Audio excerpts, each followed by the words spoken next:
Okay, so we have covered a few speaking part three questions.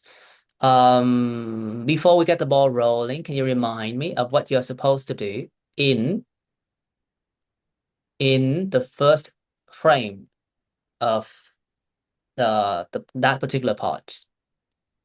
The third or the first frame. First. First frame, I have to answer some questions that is related to general knowledge. Hmm. So I have to give my main idea and then support it with some examples. And I should not list too many details, or Yes, otherwise thank I will you. get a. That's the crucial issue. You should not list, right? Or if the problem with questions concerning general knowledge is that how should I say this? That you have this tendency to list things out when they ask you what types, what types, what types, right? But don't get carried away, right? Your point is supposed to be about your ability to explain things rather than listing things out. Okay, let's but then we're gonna jump straight to the third frame. We have some original questions and then I'm gonna ask you some follow-up questions based on what you say. Let's talk about consumer goods.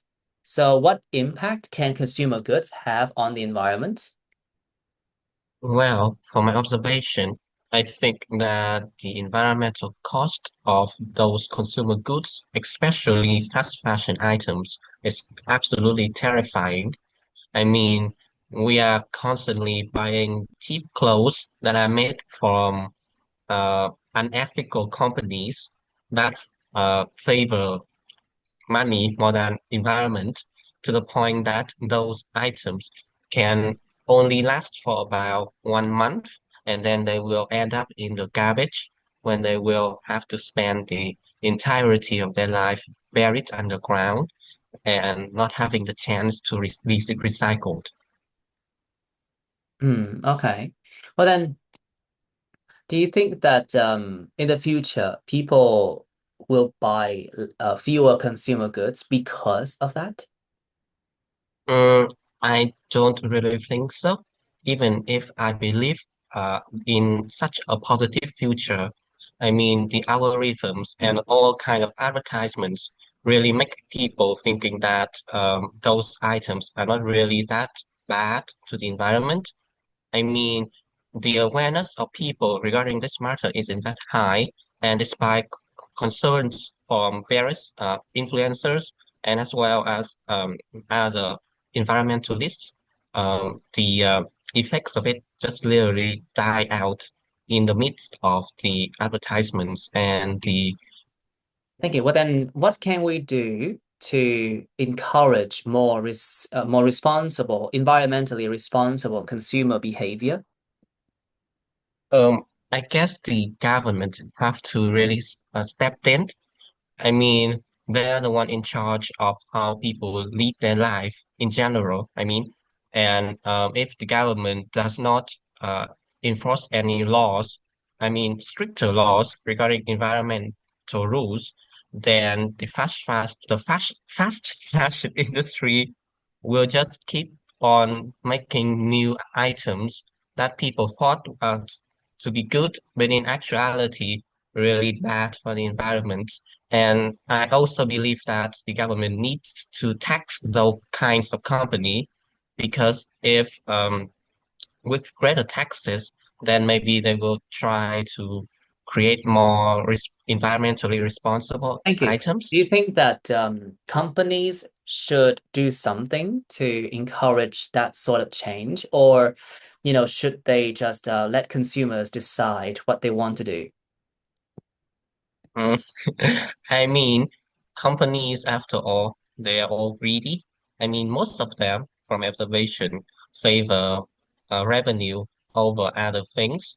That hence explaining the existence of fast fashion items, since they are easy to make, easy as well, and cheap as well. So I think that we will not see any changes, despite the fact that many companies nowadays are saying that they are pro-environment, they are leading a green life. But really, all of those things are just what I call greenwashing, the act of claiming you to be green, to be good to the environment, but in fact, you are really destroying it. Yeah. Hmm. Good. I think that you managed it pretty well. I mean, I was putting some heat on you, but fine. Any question?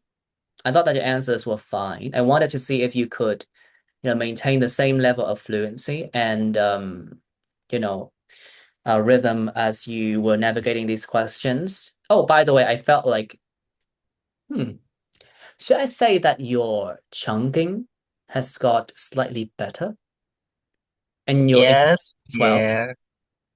I love to hear praises. Well, I mean, if your standards are that low, then fine. I feel like Okay. you were able to, cover these ideas pretty well. I wasn't paying attention to, all the details, but I dipped in and out, and I felt like most of your points were valid. You had a way to substantiate your views, and your intonation was appropriate. I, like I'm not quite sure if I should perpetuate this notion regarding your intonation, but I felt like you could have sounded just a bit more dynamic, but it takes time, I guess. Hmm. Would you Okay. consider your voice to be similar to mine? Like when you listen to me, do you think that I have the same intonation as you do? Not really. Not really. In what sense? Um, I feel that you speak more naturally than me. You have this kind of, I would say, intonation. It sounds like your words are coming up and down. When Okay, most of my words, they are in they are ngang, yeah, ngang. I forgot in the the word same for that. frequency, in the same Yeah, frequency. yeah, they Okay, are all in the same frequencies. Sometimes they will go up and then they go down. But I cannot control that good, especially when I speak over long chunks. Yeah. okay, right. Well, I'm glad that you're aware of that. I'm not even sure because sometimes, as I've mentioned, like I tell my students to say something again and again because I can hear like subtle differences between like my voice and their voices. But then when I watch my recordings, apparently we've been doing the same thing, and apparently I'm the one who has been like splitting hairs and making a storm out of a teacup, things like that. So let's continue. Um, what changes may occur to tourist destinations in the future? Mm, I'm not very well versed about this, but my prediction is that the tourist destinations they might lose their authentic charm due to over commercialization. What happens is that in Vietnam, many natural spots are becoming famous, which leads to more influxes of visitors, and hence comes the large amount of trash that the visitors leave behind their trail. I mean, and I also fear that in the future, more natural landscapes in Vietnam will become commercialized to the point that people or companies they are clearing down the forests in order to make villas or rich or fancy neighborhoods or luxurious resorts for people to stay in. A clear example of this is what happening in Đèo Hải Vân in Okay, Vietnam thank you. Okay, when thank you. I don't want to be sued, so let's continue. So you've mentioned that lots of perhaps natural landscapes will be converted into more urbanized ones. But then, do you consider this to be a positive or negative development? I think it's a mix of both, depending on where the natural landscape are. I mean, if they are considered one of the, I would say, most uh, traditional or preserved landscapes, then I think that that thing will not be okay at all. Because as I have mentioned, those places have a lot in meaning Hmm. for the people there, and they carry a more cultural values rather than a more commercialized values.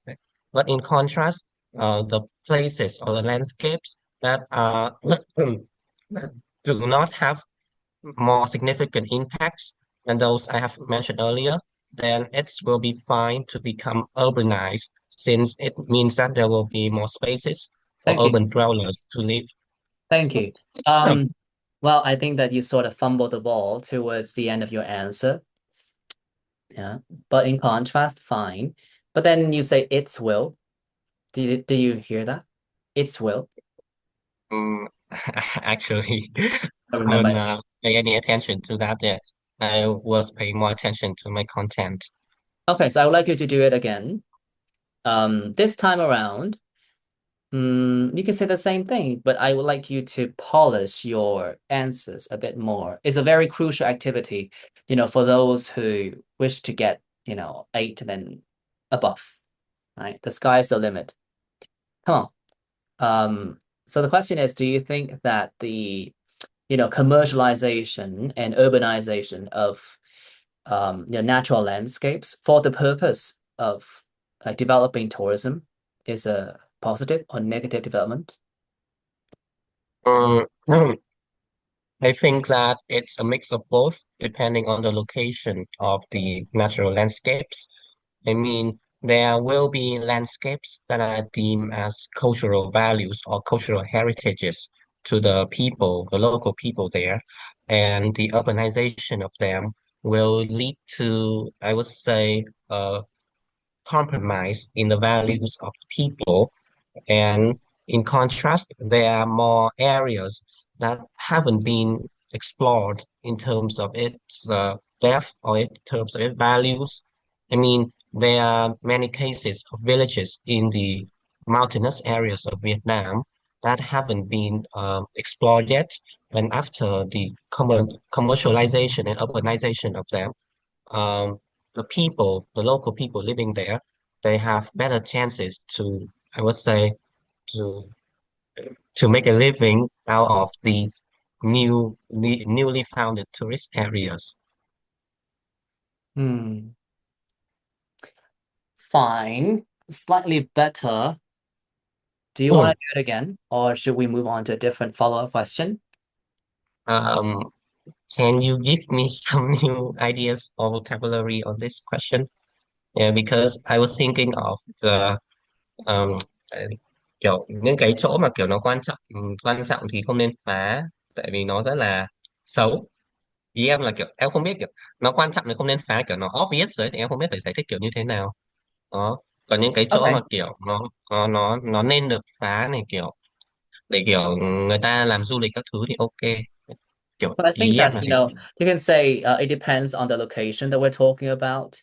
I mean, for areas that have like really beautiful natural landscapes already, like, ones with dense forests or long stretches of beach, then I don't think that we need to, develop these areas that much because, they will lose their natural charm.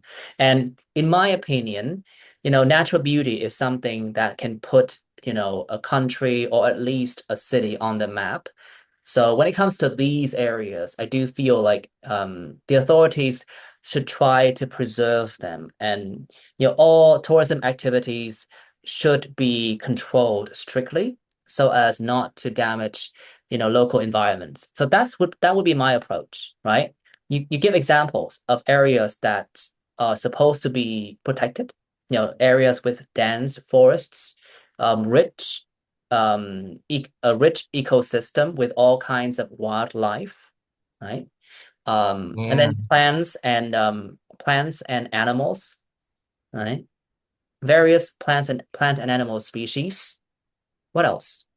Yeah, long stretches of beach. Hmm. Yeah, and then afterwards you say something like, okay, I think that, these things are, all of these elements are already beautiful enough. They can attract, tourists without, a resort or hotel or a villa, right? So, and you can say that, yeah, I mean, these are the things that can put a country or a city on the map. That's an idiom, by the way, on the map.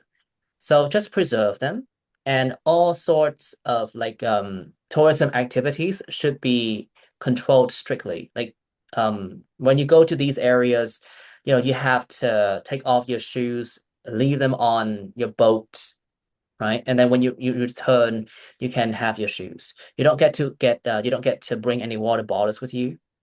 Something like that. So these are the 3 points. Got it? Mm, okay, thank you. Yeah, and if you want to talk about, areas that are not that beautiful, then perhaps, you can perhaps develop them a bit more. Like for areas with beaches that, don't really look that nice, perhaps you can, try to, implement some structures to sort of ease the waves. In some areas, they do use like large blocks to sort of like slow down the waves coming from the ocean from afar, so that the beach in that area become more accessible to visitors. Or if that area like doesn't have lots of trees, but a really nice stretch of like golden sand, then perhaps a villa there would be nice. You just need to clear out some trees, and perhaps you want to build a villa with surrounding amenities, right? Like you can stay in the villa, but then you can also jump outside to do motorboating. You know, okay. Yeah. Um, I'm just giving you like the premium version of what you can be. But what I'm trying to say is yeah, that like you don't always have to extend your answers, although it's a very positive habit to have. But I do think that sometimes you don't really need to explain in the sense of giving reasons and results. You think about specific things and then you elaborate on them. Okay? yeah, thank you. Yeah. Let's do that again. And then we move on. Oh my God. Do you think, sorry, do you think that, the development that you have mentioned is a positive or negative one? I think it's a mix of both. I Mm, mean, it depends on the locations we're talking about. I mean, for beautiful places, then yeah, it's not that of a positive development since these places already have dense forests and rich ecosystems with various plants and animal species. So the urbanization of them will make the places lose their natural charms. mm. And also, these places are already beautiful enough to put a city on or a country on the map. So it's best that people try to preserve them, and all tourism activities should be controlled strictly. Like the visitors need to take off their shoes when visiting these places. But on the other hand, there are still some places that can benefit from such of the urbanization and commercialization. There are still places that don't really look that nice and they are inaccessible to visitors. So the urbanization of them will allow visitors to visit these places more and hence creating more tourism opportunities for the local living there, For the local living there, tourism for the opportunities. locals. Yeah. One question. Tourism opportunities. What do you mean by that? Um, More visitors will go to these places. There will be more So buying and selling. essentially, more opportunities for the development of tourism. Okay. Hmm. That wording was awkward. Now you need to pull yourself together there. This is only the third repetition, and you're already starting to, fray around the edges. Okay, let's continue. Oh, So you've been saying okay. that that development is positive depending on like where it takes place. And do you think that what role should the government have in terms of like regulating areas where tourism should be, encouraged and areas where it should not? So for the places that need government's regulations, I think that the main responsibility of the government is to promote these areas, and I would say to create more, I would say, um, um, more accessible routes to these places. Yeah, because most of the time these places are in the, I would say, in the mountainous regions or areas that are not easy to access. So the government can create more roads or better ways to get to these places. I mean, in the past in Vietnam, Sapa, which is now a very popular tourist destination, was not that accessible by any means. It would take a lot of times just to get there and admire the beauty of it. But nowadays, when the government has created many roads to it, then the city has welcomed more than thousands or millions of visitors per day.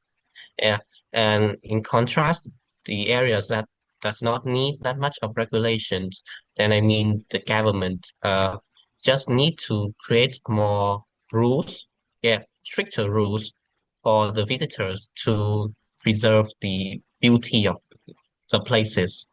Some Thank you. small rules. Thank you. Areas, the air, hold on, areas that does not, that should be areas that do not, right? Okay. Okay. Just a bit more control over your grammar. But okay, let's just keep the momentum going and we'll see what we can do here. You do need to repeat every once in a while, but for the purpose of this session, I like to we have already done that, and you have already demonstrated that you can repeat, although not all repetitions would lead to instant improvement. Sometimes you would actually get worse, right? So be aware of that and try to be, more, how should I say this, like progress driven, right? Try to get experience and, aim for higher levels of accuracy each time you repeat your ideas. Let's continue.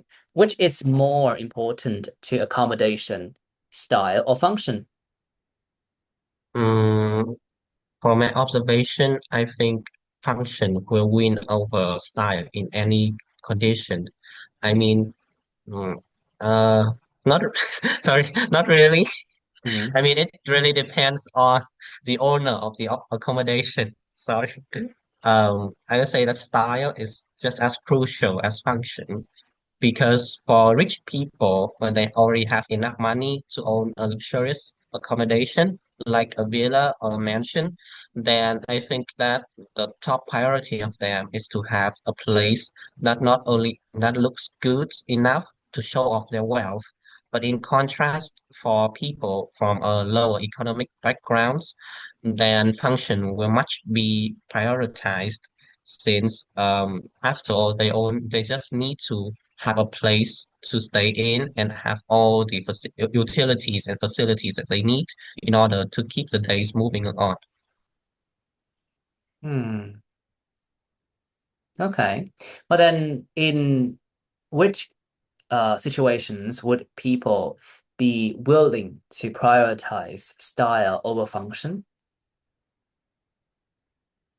In which situation, I'm not really, I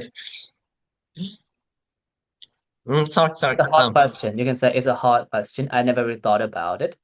Okay. I have always assumed that, function is like the core element. I mean, you need a house to serve as, a place that sort of just protects you from, like the weather outside, or to give you privacy. But I suppose, sometimes, people might like put style on the front burner when like I guess the function has already been secured. That house already, has a fire exit. It has, stairs that you can walk on without without tripping.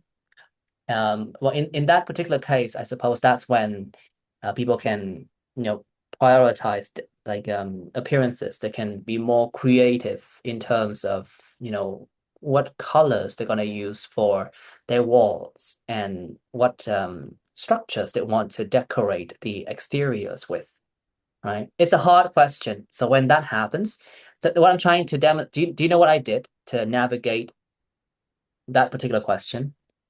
You concede, you admit that it's a hard question, and then you concede, you admit that you have never thought about it, uh, uh, and then you guess, yeah, you assume. Mm, right.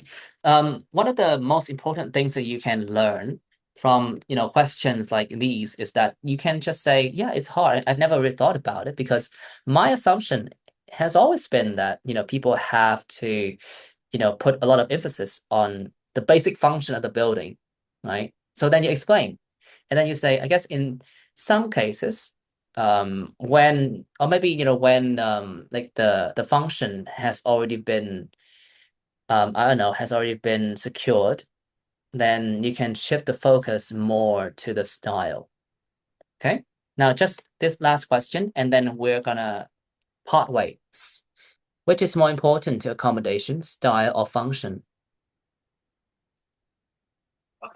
Isn't that the first question? Oh, sorry. In which situations would people prioritize style over function? Well, I mean, it's a really hard question for me as I have never thought about it. My assumption has always been that people would prioritize function over style because, after all, a house is a place that gives people privacy and protection from the outside world. So I guess that people always prioritize function, but there will be cases when people put style on the front burner if the function is already secure. I mean, like if the place already have a fire exit or a staircase to walk on without tripping, then maybe the owners they will shift the focus on appearances. Like they will care more about what colors that should they use for the wall decoration or what exteriors should they buy, what furnitures should they buy to decorate the exteriors? Okay, fine. That was a bit robotic in my opinion, and it was mostly because yeah, you were repeating what I was saying, so you sort of lost your own natural flares. Well, only Tokyo can be 10 phân vẹn 10, right? So, Đôi phí bênนู้นlà 10 bên cạnh 10 mà. oh, so that means only Tokyo and Thủy Vân can be 10 phân vẹn 10.